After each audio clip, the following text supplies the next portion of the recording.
नमस्कार दोस्तों, आप सभी लोगों का इस नई वीडियो में स्वागत है। तो गाइज आज की इस वीडियो में हम बात करने वाले हैं आपके क्वांटम मैकेनिक्स के फॉर्मूलाज के बारे में।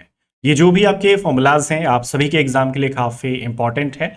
इससे पहले भी हमने काफ़ी सारे लेक्चर्स कर दिए हैं गाइज, काफ़ी सारे जो फॉर्मूलाज हैं हमने डिस्कस किए हैं।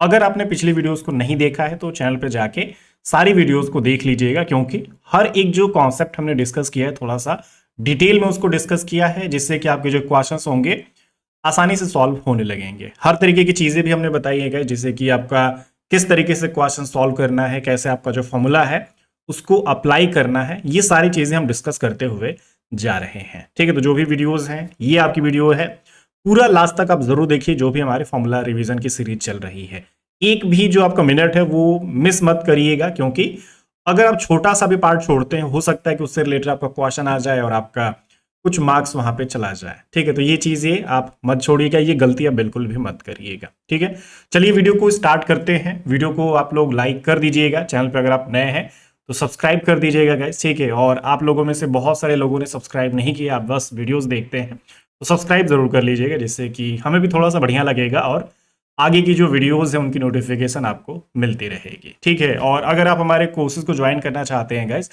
हमारे एप्लीकेशन पे आपके सारे कोर्सेज अवेलेबल हैं। आपका IIT-JEM physics, GATE physics, CSI NET physical science, CUET PG physics, हर तरीके के कोर्सेज आपके अवेलेबल हैं। लिंक आपको डिस्क्रिप्शन मिल जाएगी या फिर एप्लीकेशन पे आप जाके चेक कर सकते हैं। ठीक है, चलिए स्टार्ट करते हैं। तो गाइज आज के जो फॉर्मूलाज हैं काफ़ी इंपॉर्टेंट हैं, जैसे कि हमारा जो नॉर्मलाइजेशन कंडीशन है ये देखा जाएगा, फिर ऑर्थोगोनलाइजेशन कंडीशंस हैं ये देखा जाएगा। ये जो भी आपके कॉन्सेप्ट होते हैं गाइस, ये दो तरीके से रिप्रेजेंट किए जाते हैं। एक तो आप जो इंटीग्रेशन नॉर्मली यूज करते हैं वो होता है, और एक आपका डायरेक्ट रिलेशनशिप में देखने को मिलता है। तो वो दोनों जो टाइप है वो हम आपके साथ शेयर करने वाले हैं। लेकिन सबसे पहले क्या क्या चीजें यहाँ पे हो सकती हैं वो जानना बहुत जरूरी है, क्योंकि इन पे भी क्वेश्चंस आते हैं। तो इस स्टेप में देखिए, जैसे कि अगर हम बात करें Sai star psi D tau, मतलब कि हम कोई भी एक पार्टिकल ले लेते हैं, उसकी प्रोबेबिलिटी को हम कैलकुलेट करने वाले हैं। ठीक है, हमारे पास सबसे पहले एक जो वेव फंक्शन है वो होता है, ये तो क्वेश्चंस में गिवन होता है गाइस, और हम जानते हैं कि जो हमारा वेव फंक्शन है ये स्पेस एंड टाइम का फंक्शन होता है, और इसका कॉम्प्लेक्स कॉन्जुगेट भी हम यूज करेंगे। ठीक है, तो साई आपका वेव फंक्शन जो कि क्वेश्चन में गिवन होता है, और इसी की मदद से हम साई स्टार जो अपना कॉन्जुगेट कॉम्प्लेक्स अपना पोर्शन होता है वेव फंक्शन का, वो हम यहाँ पे फाइंड कर सकते हैं। ठीक है, फिर इन दोनों का यूज करके ही हमारे पास ऑर्थोगोनल वहां पे देखने को मिलता है इसका कॉन्सेप्ट। फिर नॉर्मलाइजेशन जो आपका होगा वहां पे भी हम जा सकते हैं, प्रोबेबिलिटी जो आपके पास होती है उसको भी कैलकुलेट कर सकते हैं। तो साई स्टार साई काफी बढ़िया एक चीज है। ठीक है, अब देखिए हमारे पास psi star psi D tau, ये जो आपका पोर्शन होता है ना गाइस, ये आपका प्रोबेबिलिटी को रिप्रेजेंट करता है। हमारे पास जो भी एक वॉल्यूम होता है उसका हम छोटा सा एक एलिमेंट लेते हैं गाइस। ठीक है, अगर मैं मान लीजिए वॉल्यूम को V से डिनोट करता हूं या फिर टाउ से डिनोट करता हूं, तो उसका एक छोटा सा मैं टर्म वहां पर ले लेता हूं, छोटा सा एलिमेंट में ले लेता हूं, उसी रीजन में अपने पार्टिकल की प्रोबेबिलिटी को कैलकुलेट करना चाहता हूं। ठीक है, तो वो कैसे रिप्रेजेंट किया जाता है, वो आपका Sai star psi D tau से रिप्रेजेंट किया जा सकता है। और इसको अगर हम चाहें तो याद रखिए mod Sai square D tau भी लिख सकते हैं। ये पोर्शन आपको दिमाग में रखना है गाइस। हमारा ये जो रिजल्ट है ये कैसे हो गया आया है, साई स्टार साई का अगर आप प्रोडक्ट करते हैं तभी ये चीज आपके पास आती है। ठीक है, ये पोर्शन कई बार डायरेक्टली भी यूज किया जाता है। इसको क्या बोला जाएगा, probability of finding the particle in the volume element D tau. हम यहाँ पे वॉल्यूम एलिमेंट को डी टाउ से रिप्रेजेंट कर रहे हैं। आप चाहे तो इसको डीवी भी लिख सकते हैं, डीवी लिख लीजिए, या फिर डी क्यू आर भी लिख सकते हैं गाइस। ठीक है, मतलब 3 डायमेंशन तो वही है, उसी पोर्शन को हम लिख रहे हैं। अब जैसे कि ये एक छोटे से एलिमेंट में मान लीजिए हमने कैलकुलेट करा, लेकिन अब यही जो प्रोबेबिलिटी है ना गाइस, पूरे इंटायर स्पेस में अगर कैलकुलेट करना चाहते हैं, जो भी आपका रीजन दिया गया है, जो भी आपका वॉल्यूम दिया गया है, अगर पूरे रीजन को अगर कंसीडर किया जाए तो वहां पे अगर हम प्रोबेबिलिटी कैलकुलेट करते हैं तो हो सकता है कि उस रीजन में आपका जो पार्टिकल है जरूर एग्जिस्ट करेगा। ठीक है, हम किसी भी एक रीजन में बात करते हैं, मान लीजिए एक स्पेस में ले लेता हूं गाइस, मैंने अभी जो प्रोबेबिलिटी कैलकुलेट करी थी एक छोटे से एलिमेंट में कैलकुलेट करी थी, ये छोटा सा एक एलिमेंट मैंने यहां पे उठा लिया था गाइस। ठीक है, और हो सकता है कि आपका पार्टिकल यहां पे है। तो जब आप इसको कैलकुलेट कर रहे होंगे तो यहां पे प्रोबेबिलिटी तो आपकी 1 नहीं आएगी क्योंकि उधर आपका पार्टिकल नहीं है। लेकिन अगर मैं पूरा ये रीजन ही ले लेता हूं जहां पे आपका प्रोबेबिलिटी कैलकुलेट किया जाए तो ये पार्टिकल दिख रहा है, मतलब उसके रीजन में, उसके अंडर में ये पार्टिकल आ जाएगा, तो जो आपके पास प्रोबेबिलिटी होगी गाइस वहां पे 1 हो जाएगी। ठीक है, तो अगर ऐसी सिचुएशन आती है तो इस कंडीशन को हम एक नए नाम के तौर पे जानते हैं और वो है आपका नॉर्मलाइजेशन कंडीशन। ठीक है, याद रखना है गाइस हमारे पास क्या होता है, the total probability of finding particle in the entire space. तो इंटायर स्पेस में कहीं ना कहीं तो पार्टिकल जरूर होगा। ठीक है, तो अगर कहीं ना कहीं पार्टिकल होगा तो उसकी जो प्रोबेबिलिटी होगी वो आपके पास 1 आ जाएगी, या फिर अगर परसेंटेज के हिसाब से बात करें तो वो आपका 100% होगा गाइस। ठीक है, तो इस हिसाब से अगर ऐसा देखने को मिलता है तो इसी को हम क्या बोलते हैं, इसी कंडीशन को हम नॉर्मलाइजेशन कंडीशन बोलते हैं गाइस। ये जो आपका रिजल्ट है, अभी तक जैसे हम देख रहे थे कि आपके पास एक छोटा सा एलिमेंट था वो आपकी प्रोबेबिलिटी लेके आ रहा था, लेकिन अब पूरे इंटायर स्पेस की बात करेंगे तो वहां पे इंटीग्रेशन साइन हमें लगाना पड़ेगा गाइस। ठीक है, और इसी इंटीग्रेशन को जब हम करते हैं, इंटायर स्पेस को साथ में लेते हैं, तो हमारे पास ये जो प्रोबेबिलिटी होगी वो आपकी 1 आ जाती है। ठीक है, अब ये जो आपका रिलेशन होगा ना गाइस, जो भी वेव फंक्शन हम लेके चल रहे थे जिसके लिए इसकी वैल्यू 1 देखने को मिलती है, यही आपका जो वेव फंक्शन होगा ना वो आपका नॉर्मलाइज्ड वेव फंक्शन या फिर नॉर्मलाइजेशन आपका बोला जाएगा। ठीक है, और ये जो भी आपका वेव फंक्शन यहाँ पे यूज किया जा रहा है और इस कंडीशन को जो सेटिस्फाई कर रहा है वो आपका नॉर्मलाइजेशन कंडीशन बोला जाएगा। ठीक है, याद रखिए जो हम इंटीग्रेशन यहाँ पे कर रहे हैं ना गाइस, ये पूरे स्पेस में हम यहाँ पे बात कर रहे हैं, उस पूरे स्पेस में कहीं पे भी आपका पार्टिकल हो सकता है। तो अगर कहीं पे भी होगा तो वहां पे आपकी जो प्रोबेबिलिटी होगी वो आपकी 1 होगी, या फिर परसेंटेज में 100% होगा। तो यही हमारा कंडीशन हो गया। तो कंडीशन आपका नॉर्मलाइजेशन हो जाएगा और जो वेव फंक्शन इसको सेटिस्फाई करता है वो एक नॉर्मलाइज्ड वेव फंक्शन बोला जाएगा। ठीक है, अब बहुत सारे क्वेश्चंस में देखते हैं कि हमारे पास जो वेव फंक्शन होता है मेंशन करके आता है कि ये जो वेव फंक्शन है नॉर्मलाइज है या फिर नहीं है। तो अगर कभी लिख के आता है तब तो हम समझ गए कि उसकी वैल्यू, उस वेव फंक्शन को हमने उठाया है और उसकी वैल्यू वहां पे इस तरीके से 1 मिल रही है। लेकिन अगर वो नॉर्मलाइज नहीं लिखा गया है, मतलब कि उसकी वैल्यू आपको कैलकुलेट करनी पड़ेगी। ठीक है, ये जो आपका कॉन्सेप्ट है ना गाइस, हमारे पास जो एक्सपेक्टेशन वैल्यू होता है उसमें भी यूज किया जाता है। ठीक है, ये वाला कॉन्सेप्ट ध्यान रखिएगा। हमारे पास जब एक्सपेक्टेशन वैल्यू कैलकुलेट करनी होती है तो एक्सपेक्टेशन वैल्यू के भी 2 तरीके के फॉर्मेट होते हैं। एक तो जब आपके पास वेव फंक्शन जो गिवन है अगर नॉर्मलाइज्ड है तो उसका एक अलग फॉर्मूला होगा, और नॉर्मलाइज नहीं है तो उसका एक अलग फॉर्मूला होगा। तो ये आपको रूल ध्यान रखना है, हमें जरूरत पड़ेगी जब हम आगे अपना एक्सपेक्टेशन वैल्यू का कॉन्सेप्ट बताएंगे या फिर जो एवरेज का कॉन्सेप्ट आपको बताएंगे तो वहां पे यूज किया जाएगा। ठीक है, अगली क्लासेस में हम डिस्कस करेंगे उसको भी, तो ध्यान रखिएगा, आपको ये लिखना पड़ेगा।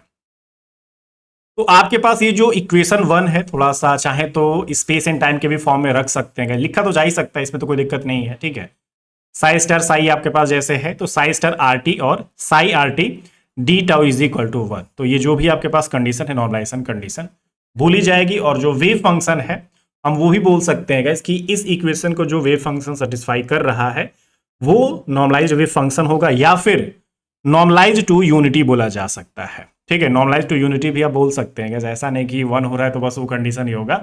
Normalised to unity, normalized to मतलब क्या हो जाएगा, यहाँ पे उसकी वैल्यू 1 हो रही है। ठीक है, या फिर नॉर्मलाइज्ड। तो ये आपका कॉन्सेप्ट थोड़ा सा इंपॉर्टेंट हो जाता है। ठीक है, ये जो आपका कंडीशन है ना गाइस, ये तो हम तब बात कर रहे हैं जैसे कि सॉल्व करने के बाद इसकी वैल्यू 1 आ जा रही है, लेकिन कंडीशन आपके पास ऐसा भी हो सकता है कि इंटीग्रेशन को जब आप सॉल्व करेंगे हो सकता है कि उसकी वैल्यू 1 न आए, कुछ और भी हो सकता है देखने को मिल जाए। तो वहां पे मान लीजिए n हो सकता है, ऐसा हम कंसीडर कर रहे हैं। तो अगर आपके पास इंटीग्रेशन सॉल्व कर रहे हैं गाइस एंटायर स्पेस में, तो जो आपका इंटीग्रेशन है psi star psi D tau is equal to n, तो हम अब यहाँ पे ये कोशिश करेंगे कि किस तरीके से इस मेथड को फॉलो करते हुए हम अपने वेव फंक्शन को नॉर्मलाइज करें। तो ये जो आपका n है गाइस मैं इधर भेज देता हूं।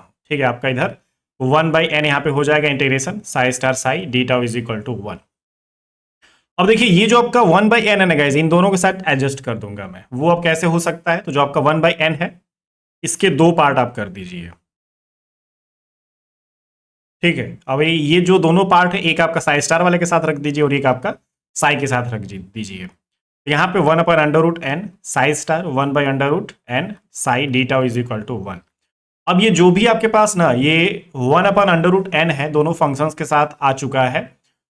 अब ये जो शुरुआत है आपकी वेव फंक्शन से ही करते हैं, क्योंकि अगर मेरे पास साई रहेगा तभी साई स्टार आता है। तो हम यहाँ पे जो एक वेव फंक्शन उसके साथ हमने एक फैक्टर यहाँ पे अटैच कर दिया है, ठीक है। अब जो आपका वेव फंक्शन माना जाएगा ना गाइस, साई/√n, ये साथ में ही वेव फंक्शन माना जाएगा। लेकिन अब ये जो कंडीशन है हमने यहाँ पे फॉलो करा है, तो अब ये अपना =1 ला के दे रहा है गाइस, ठीक है। तो अब जो पहले हम जो वेव फंक्शन बोलते थे कि मेरे पास ना जो साई है वो अपना नॉर्मलाइज्ड वेव फंक्शन है, लेकिन अब यहाँ पे साई नहीं बोल सकते गाइस। हमारे पास जो नॉर्मलाइज्ड वेव फंक्शन है वो आपका 1/√n साई, ये साथ में ही आएगा तभी ये नॉर्मलाइज हो सकता है, ठीक है। अगर आप यहाँ पे √n को हटा देंगे तो ये नॉर्मलाइज नहीं हो पाएगा, ठीक है। तो इसी कारण से अब हमारे पास एक फैक्टर की जरूरत पड़ी थी 1/√n, इसी को हम नॉर्मलाइजिंग फैक्टर बोलते हैं। और ये जो आपका नॉर्मलाइजिंग फैक्टर वाला कॉन्सेप्ट है ना गाइस, किसी भी क्वेश्चन में दिया जा सकता है, कहीं पे भी एक वेव फंक्शन दे दिया जाएगा, बोला जाएगा ये साई नोड आपको दिख रहा है, आप इसकी वैल्यू निकालिए, तो आप उसको इसी मेथड के थ्रू कैलकुलेट करेंगे गाइस, ठीक है। वहां पे जो भी उसकी वैल्यू आएगी इधर भेज के एडजस्ट करने की कोशिश करेंगे, उसका जो भी वहां पे इंटीग्रेशन होगा उसको सॉल्व करेंगे, तो हमें लास्ट में जाके अपना जो साई नोड होगा, ए नोड होगा, जो भी वहां पे उसका एक एम्पलीट्यूड बोल सकते हैं उसको आप, या फिर नॉर्मलाइजिंग फैक्टर बोल सकते हैं, वो देखने को मिल जाएगा, ठीक है। तो 1/√n आपका नॉर्मलाइजिंग फैक्टर हो जाता है, और आपके पास जो नॉर्मलाइज्ड वेव फंक्शन होगा वो आपका साई/√n हो जाएगा, ठीक है। और इसी को अगर हम कॉम्प्लेक्स कॉन्जुगेट निकाल देते हैं तो ये आपका हो जाएगा कॉम्प्लेक्स कॉन्जुगेट, तो साई स्टार इसी का हो सकता है ना, साई का ही हो सकता है, क्योंकि इसी में आपको आयोटा देखने को मिलेगा, कॉम्प्लेक्स फॉर्म इसी में देखने को मिल सकता है। इस कारण से कॉम्प्लेक्स कॉन्जुगेट उसी का होगा। √n से कोई फर्क नहीं पड़ता, तो इसीलिए साई स्टार/√n और साई/√n कोई फर्क नहीं पड़ेगा। हमारे पास जो n है फिर से उधर भेजा जा सकता है, ठीक है। हमारा जो रिजल्ट है सेटिस्फाई हो चुका है और हमें एक नए कॉन्सेप्ट के बारे में पता चल चुका है। तो ये दोनों चीजें जो मैंने बताई आपको नॉर्मलाइजेशन से रिलेटेड ध्यान रखनी है, क्योंकि क्वेश्चन कुछ भी हो सकता है। ये वाला भी पॉसिबल है, ये तो आता ही रहता है, और हो सकता है कि आपको नॉर्मलाइजिंग फैक्टर भी निकालने को बोल दिया जाए कि भाई देखिए ये क्वेश्चन है और आपको इसमें नॉर्मलाइजिंग फैक्टर कैलकुलेट करना है, ठीक है। अब देखिए यहाँ पे ना ये तो आपने एक वेव फंक्शन लिया, हमारे पास कई सारे वेव फंक्शन भी क्वेश्चंस में दिए जा सकते हैं, जैसे कि साई नोड, साई1, साई2, ये हो सकता है, या फिर फाई नोड, फाई1, फाई2, ये दो दो तीन तीन वेव फंक्शन साथ में दिए गए हैं। और हमें वहां पे जो अपना कंडीशन है नॉर्मलाइजेशन वाला, और यहाँ पे एक और भी नया कंडीशन देखने को मिल जाता है गाइस, वो आपका ऑर्थोगोनलाइजेशन वाला कंडीशन है, ठीक है। तो इसमें क्या होगा, जैसे कि हम यहाँ पे साई आई एंड साई जे दो डिफरेंट वेव फंक्शंस लेके चल रहे हैं, ठीक है। और ये जो वेव फंक्शन हम लेके चलेंगे, ये याद रखना है कि हमारा जो गिवन सिस्टम है वहां पे उसके लिए थोड़ा सा एकदम सेटिस्फैक्टरी हो, ठीक है। वो उसको एक तरह से सेटिस्फाई करें, उसके लायक हो, वहां पे जो सारे रूल्स होते हैं उस सिस्टम के अकॉर्डिंग वहां पे सब कुछ फॉलो होना चाहिए, तभी हम अपने किसी भी वेव फंक्शन को कंसीडर कर सकते हैं। ऐसा नहीं कि आप अपनी मर्जी से कुछ भी वेव फंक्शन नहीं ले सकते, हमें वहां पे सिस्टम के अकॉर्डिंग सारी चीजों को ध्यान रखना पड़ेगा, तभी वहां पे आप अपने वेव फंक्शंस को लेंगे। तो ये चीज भी आपको दिमाग में रखनी जरूरी है कि आप कोई भी वेव फंक्शन नहीं ले सकते हैं, अपने सिस्टम को ध्यान में रखते हुए ही वेव फंक्शंस ले सकते हैं। आप कहीं पे भी कोई क्वेश्चन देखिए, जैसे कि आप किसी क्वेश्चन में कोई वेव फंक्शन देखिए, वहां पे कुछ और रख के कोशिश करिए, सॉल्व करने की ट्राई करिए, तो वहां पे वो नहीं हो पाएगा सॉल्व। जो वेव फंक्शन दिया है उसी के अकॉर्डिंग वहां पे बात हो रही है, इसी कारण से वो सही हो रहा है। अगर आप कुछ और रखने की कोशिश करेंगे, कुछ और वेव फंक्शन आप रख के ट्राई करेंगे, फिर वो सही नहीं होगा। तो इसीलिए ये ध्यान रखना जरूरी है। अब देखिएगा इस क्या हो सकता है हमारे पास, अगर दो वेव फंक्शंस हैं तो उसके लिए हमारे पास ना एक नया रूल यहां पे देखने को मिल सकता है। वो क्या है, integration psi I star psi J D tau is equal to del I J, ठीक है। ये जो आपका सिंबल है, ये आप इसको रोनिकर डेल्टा या फिर रोनिकर सिंबल बोल सकते हैं आप, ठीक है। अब जो आपका ये रिजल्ट है अपने आई और जे पे डिपेंड करता है। अगर हम बात करें आई और जे, मतलब कि आई और जे जैसे कि 1 1 या फिर ये 1 ये 2, तो अगर आई और जे बराबर होते हैं तो आपके पास ये जो रिजल्ट होगा उसकी वैल्यू 1 आएगी। अगर आपके आई और जे बराबर नहीं होते हैं तो यहां पे जो रिजल्ट होगा गाइस वो आपका 0 हो जाएगा, ठीक है। अब इसमें जैसे कि हमारे पास क्या हो सकता है, एक साई1 स्टार साई2, तो इसकी वैल्यू 0 मिलेगी। और यही अगर मैं साई1 स्टार साई1 डी टाउ, तो इसकी वैल्यू हमें 1 मिलेगी। तो इसमें क्या है गाइस, हमारा आई और जे इक्वल नहीं है, इसमें हमारा आई और जे इक्वल है। तो जब आपके पास आई और जे इक्वल नहीं होता है और आपके पास रिजल्ट जब 0 आ जाता है, तो ये जो आपका रिजल्ट होता है इसको हम ऑर्थोगोनल बोलते हैं। और जब आपके पास ये इक्वल होता है और आपका रिजल्ट 1 आ जाता है, इसको हम नॉर्मलाइजेशन बोलते हैं। ठीक है, और यहां पे ये ध्यान रखना है कि हमारे पास जो साई 1 है वो साई 2 के साथ ऑर्थोगोनल है। जिसका भी स्टार लगता है ना, वही आपका दूसरे वाले के रिस्पेक्ट में ऑर्थोगोनल होता है। क्योंकि क्वेश्चन हमें ऐसे पे पूछे जाते हैं, जैसे कि अगर कहीं पे लिख के आ जाए psi 1 is orthogonal to psi 2, तो इसमें आप कंफ्यूज हो जाएंगे कि स्टार किस पे लगाया जाए। ठीक है, तो याद रखना है हमारे पास ये कुछ ऐसे लिखा जाएगा। ठीक है, क्योंकि अगर आप गलती से ये लिख देते हैं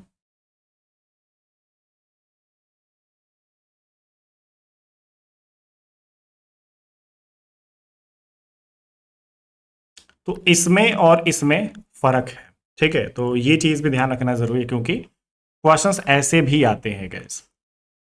इनमें फर्क इसलिए है ना गैस, मान लीजिए क्वेश्चंस में साई 1 आपका दिया गया है, आयोटा के फॉर्म में है, कॉम्प्लेक्स फॉर्म दिख रहा है वहां पे, साई 2 भी दे रखा है, कॉम्प्लेक्स फॉर्म में है। तो साई 1 स्टार से आपकी वैल्यू में अलग असर पड़ेगा, साई 2 स्टार करने से आपकी वैल्यूज में अलग बदलाव होंगे, अलग तरीके का असर वहां पे पड़ेगा। तो इसी कारण से ये जो पोर्शन है दिमाग में रखना जरूरी है।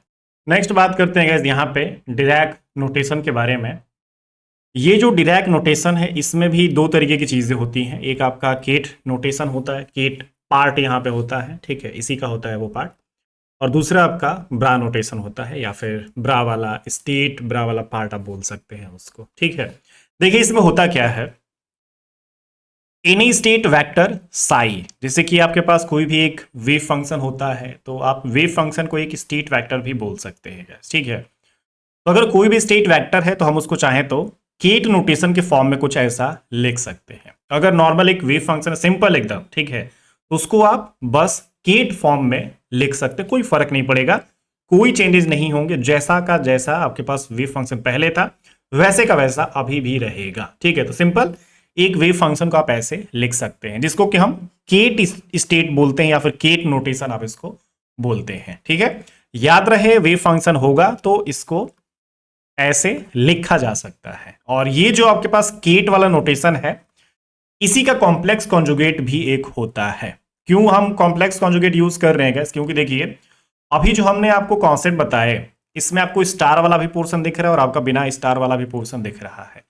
तो हमारा ये वाला जो पोर्शन होता है ये केट वाला होता है, और ये वाला जो पोर्शन होता है ना गैस जिसमें कि स्टार लगा हुआ है वो ब्रा वाला होता है। ठीक है, तो हम उसी के बारे में बात कर रहे हैं। फिर इन्हीं का यूज करके अपने नॉर्मलाइजेशन और ऑर्थोगोनलाइजेशन को हम अपने डिरैक नोटेशन के भी फॉर्म में लिख सकते हैं। ठीक है, तो ये आपका केट बोला जाएगा, और इसका जो कॉम्प्लेक्स कॉन्जुगेट होगा ना गाइस अपने केट स्टेट का या फिर साई का, उसको साई स्टार से लिखा जाता है, और इसको फिर हम कैसे लिख सकते हैं, अपने ब्रा नोटेशन के फॉर्म में लिख सकते हैं। ठीक है, तो हमारा जो साई था कुछ ऐसा लिखा जाएगा, लेकिन अगर मेरे पास साई स्टार है तो वो कैसा लिखा जाएगा, वो कुछ ऐसा लिखा जाएगा। ठीक है, अब यहां पे ना जो भी आपके पास स्केलर प्रोडक्ट अगर हम करना चाहते हैं फाई और साई के बीच में, जो आपका डिरैक नोटेशन के फॉर्म में अगर करना चाहते हैं, तो वो दोनों का कंबाइंड वर्जन यहां पे लिखा जा सकता है गाइस। ठीक है, अगर हम स्केलर प्रोडक्ट करने जाते हैं, मतलब कि यहाँ पे साई स्टार साई जैसे आप करते हैं ना, तो वैसे ही हम यहाँ पे बात कर रहे हैं, ये आपका फाई स्टार साई यहाँ पे हो रहा है। ठीक है, तो अगर मेरे पास फाई और साई दे रखा है तो उनका स्केलर प्रोडक्ट कैसे किया जाता है, पहले तो आप ये देखेंगे, एक आपका फाई हो गया, फिर आपका साई होगा। तो हमारा जो स्केलर प्रोडक्ट होता है ना गाइस, ये इनके बीच में कुछ ऐसे लिखा जा सकता है। तो ये जो आपका केट वाला नोटेशन दिया गया था, पहले हमने इसका ब्रा नोटेशन निकाला था। ठीक है, ये कब आया था, जब हमने इसका कॉम्प्लेक्स कॉन्जुगेट किया था गाइस, तो वो आप यहाँ पर रख सकते हैं। तो ये आपका फाई और साई के बीच में ये अपना स्केलर प्रोडक्ट है, और इसको हमने किया क्या है गाइस, बेसिकली यहाँ पे हम अगर चाहें तो ऐसे भी लिख सकते हैं। ठीक है, याद रखना है जो पहला वाला पार्ट होता है इसको हम ब्रा नोटेशन बोलते हैं, और जो दूसरा वाला होता है इसको हम केट बोलते हैं। तो ये ब्रा और केट, और ये जब साथ में कंबाइन हो जाते हैं तो इनको ब्रैकेट भी आप नोटेशन बोल सकते हैं। ठीक है, तो ब्रैकेट अगर कभी दिखे तो याद रखना है ब्रा प्लस केट। ठीक है, और इन दोनों का जो मतलब है वो भी आपको पता होना चाहिए कि ब्रा वाले में कॉम्प्लेक्स कॉन्जुगेट होता है, और केट वाले में सिंपल वेव फंक्शन होता है। ठीक है, तो ब्राकेट या फिर ब्रैकेट लिखा जा सकता है, कोई दिक्कत नहीं होगी। अब देखिए, जो भी हमने आपको अभी स्केलर प्रोडक्ट बोला कि फाई और साई के बीच में कुछ किया जा सकता है, उसको हम इंटीग्रेशन फॉर्म में भी लिख सकते हैं। ये जो आपका पोर्शन है, ठीक है, तो ये आपका जो फाई और साई है इंटीग्रेशन फॉर्म में क्या हो जाएगा, जैसा कि मैंने अभी आपको बोला, ये स्टार वाला पोर्शन है और ये आपका विदाउट स्टार वाला पोर्शन है, तो इसको हम इंटीग्रेशन फॉर्म में रख सकते हैं कुछ ऐसा। ठीक है, आपका जो पहला वाला पोर्शन है फाई, जो ब्रा वाला पोर्शन होता है वो स्टार होता है। ठीक है, तो हमने उसको स्टार वाला रख दिया, और जो इधर केट वाला पोर्शन होता है वो विदाउट स्टार होता है, तो वो हमने इधर रख दिया। ठीक है, आप इसके जगह डी क्यूब आर रखिए, डी टाउ रखिए या फिर डी वी रखिए, कोई फर्क नहीं पड़ता, क्योंकि हम यहाँ पे जो कैलकुलेशन करते हैं वो 3 डायमेंशंस में ही करते हैं, तो इस हिसाब से हम बात कर रहे हैं। ठीक है, तो ये आपका कुछ इतना हो जाएगा। आप ऐसे बहुत सारे जो कॉन्सेप्ट है वो लिख सकते हैं, जैसे कि अगर साई 1 और साई 2 ऐसे लिखा गया है, मतलब क्या है इसका, आपका साई 1 ये स्टार स्पेस एंड टाइम का अगर फंक्शन है तो वो भी कर दीजिए, ये आपका। ठीक है, याद रहेगा, भूलिएगा नहीं, आपके लिए जो डायरेक्ट रिलेशनशिप है, आपका जो ब्रा नोटेशन है और आपका जो कीट नोटेशन है, बहुत इंपॉर्टेंट है। चलिए आगे चलते हैं। अब देखिए, हमारे पास ना जो कीट, ब्राज और जो ब्रैकेट्स होते हैं, इनकी कुछ प्रॉपर्टीज भी हैं, कैसे हम कर सकते हैं। मान लीजिए मेरे पास एक केट स्टेट है गैस, ठीक है, हम साई लेके चल रहे हैं, केट फॉर्म में हमने उसको लिखा है, और उसके आगे मैं कोई स्केलर लगा देता हूं, और ये भी ध्यान रखना है कि हमारा जो स्केलर है वो हमें नहीं पता है कि वो कॉम्प्लेक्स में है कि रियल पार्ट में है, वो हमें नहीं पता है, तो इसीलिए हम इसका भी अगर स्टार करने जाएंगे तो स्टार लगाएंगे वहां पे, ऐसा नहीं कि स्टार को हटा देंगे। ये अब क्वेश्चन पे डिपेंड करता है कि आपका वो रियल पार्ट में दिया गया या फिर कॉम्प्लेक्स पार्ट में। ठीक है, तो अगर हम इस पे स्टार लगा देते हैं या फिर इस पूरे टर्म का कॉम्प्लेक्स कॉन्जुगेट अगर कर देते हैं, तो ऑब्वियस सी बात है, 2 टर्म्स है तो ये वाला स्टार लग जाएगा, और ये केट में है तो केट का अगर कॉम्प्लेक्स कॉन्जुगेट किया जाता है तो वो ब्रा में बदल जाता है। तो यही हमने कर दिया, आपका काम ये हो चुका है। फिर अगर मान लीजिए फाई और साई के बीच में स्केलर प्रोडक्ट है, मतलब कि ब्रा और केट नोटेशन यहाँ पे हमने किया है, और उस पूरे का हम यहाँ पे कॉम्प्लेक्स कॉन्जुगेट करना चाहते हैं, तो क्या होगा, ये ब्रा में है तो ये केट बन जाएगा, और ये आपका केट में है तो ये ब्रा बन जाएगा। ठीक है, तो क्या होगा, फाई आपका इधर चला जाएगा और आपका जो साई है ये आपका आगे चला जाएगा। ठीक है, तो हमने दोनों को कंबाइन करके यहाँ पे बनाया है, केट वाले को ब्रा में बदल देंगे, ब्रा वाले को केट में बदल देंगे। इस तरीके आपके जो नोटेशन होते हैं देखने को मिलते हैं। ठीक है, तो ये प्रॉपर्टीज भी आप लोग याद रखिएगा, इन पे डायरेक्ट भी क्वेश्चंस आ सकते हैं हमारे एग्जाम्स में। ठीक है, ये जो डायरेक्ट नोटेशन होता है ना, इसको पढ़ने से थोड़ा सा हमारा जो इंटीग्रेशन वाला पार्ट है वो काफी आसान हो चुका है। अब हमें बार बार इंटीग्रेशन का ये जो लंबा चौड़ा पोर्शन है वो लिखने की जरूरत नहीं पड़ेगी। आप देख सकते हैं आपको कितना छोटा देखने को मिल रहा है। ठीक है, तो इसीलिए ये थोड़ा सा जो पोर्शन होता है काफी अपने रिलेशंस को छोटा बना देता है। अब देखिए, हमने अभी जो ऊपर नॉर्मलाइजेशन और ऑर्थोगोनलाइजेशन पढ़ा, उसको हम डायरेक्ट नोटेशन के भी फॉर्म में रख सकते हैं। तो हम क्या करेंगे, हमारे पास जो भी साई और फाई थे, हम 2 केट शुरू में लेके चल रहे हैं, आप इनको केट बोल लीजिए या फिर वेव फंक्शन या फिर स्टेट वेक्टर बोल दीजिए, तो आप उसको केट के फॉर्म में रख सकते हैं, कोई दिक्कत नहीं, अब हम ये जान चुके हैं। ठीक है, तो अब हम क्या करना चाहते हैं गाइस, आपकी जो ब्रैकेट की वैल्यू है वो हम कैलकुलेट करना चाहते हैं। तो एक बार साई और फाई के बीच में यहाँ पे ब्रैकेट में कर देना चाहता हूँ या फिर स्केलर प्रोडक्ट कर देना चाहता हूँ, तो हमारे पास मान लीजिए अगर ये दोनों वेव फंक्शंस डिफरेंट है तो ऑब्वियस सी बात है इनका जो रिजल्ट होगा 0 मिलेगा, और अगर आपके पास वेव फंक्शन डिफरेंट होते हैं तो ऑब्वियस सी बात है हमारा जो कंडीशन होता है ऑर्थोगोनल कंडीशन यहाँ पे हो जाता है। ठीक है, और अगर मान लीजिए अपने वेव फंक्शन को सेम कर दिया जाए तो वहां पे वैल्यू आपकी 1 मिलती है। ठीक है, अगर हम फाई फाई या फिर साई साई लेते हैं तो इनका जो रिजल्ट आएगा हमारे पास 1 आएगा। तो इस कंडीशन को हम क्या बोलते हैं गाइस, आपका नॉर्मलाइजेशन कंडीशन बोलेंगे। ठीक है,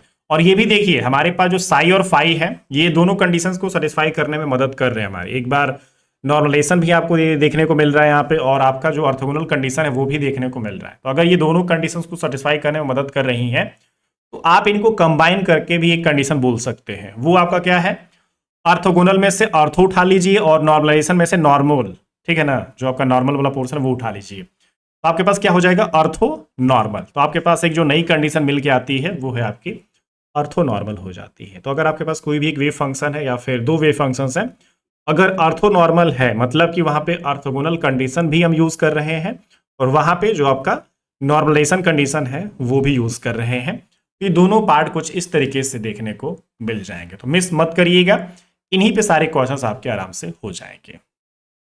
ठीक है, अब देखिए गाइस, हमारे पास जो ब्रा रिलेशन है और आपके पास जो केट रिलेशन है, इनके कुछ एप्लीकेशंस भी हो सकते हैं। कई सारे ऑपरेटर्स या फिर जो अपने ऑपरेटर्स हैं, कई सारे केट स्टेट पे हम अप्लाई कर सकते हैं। ठीक है, जैसे कि आइडेंटिटी ऑपरेटर हो गया, आई से रिप्रेजेंट किया जाता है, इसको हम केट स्टेट पे अप्लाई करते हैं। तो आइडेंटिटी ऑपरेटर से कोई फर्क नहीं पड़ता है, तो आई अगर आप अप्लाई भी करते हैं तो जैसा है वैसे का वैसा ही वो रह जाएगा गैस। ठीक है, हमारे पास जो पैरिटी ऑपरेटर्स होते हैं, पैरिटी ऑपरेटर को आप देखेंगे आई से लिखा जा सकता है या फिर पी से भी लिखा जा सकता है। तो अगर आप अपने पैरिटी ऑपरेटर को किसी स्टेट पे अप्लाई करते हैं तो हमारा जो स्टेट होता है ना, उसका जो कोऑर्डिनेट होता है उसकी डायरेक्शंस में बदलाव करने की कोशिश करते हैं। ठीक है, जैसे कि पाई साई पे अगर ऑपरेट होता है तो जो आपका पैरिटी है वो चेंज हो सकती है। मान लीजिए आर की जगह पे हम माइनस आर रखने की कोशिश करेंगे और फिर देखेंगे कि आपके पास आपका जो नेगेटिव साइन है वहां पे आगे आ रहा है कि नहीं आ रहा है। ठीक है, इसके दो टाइप्स हो जाते हैं गैस।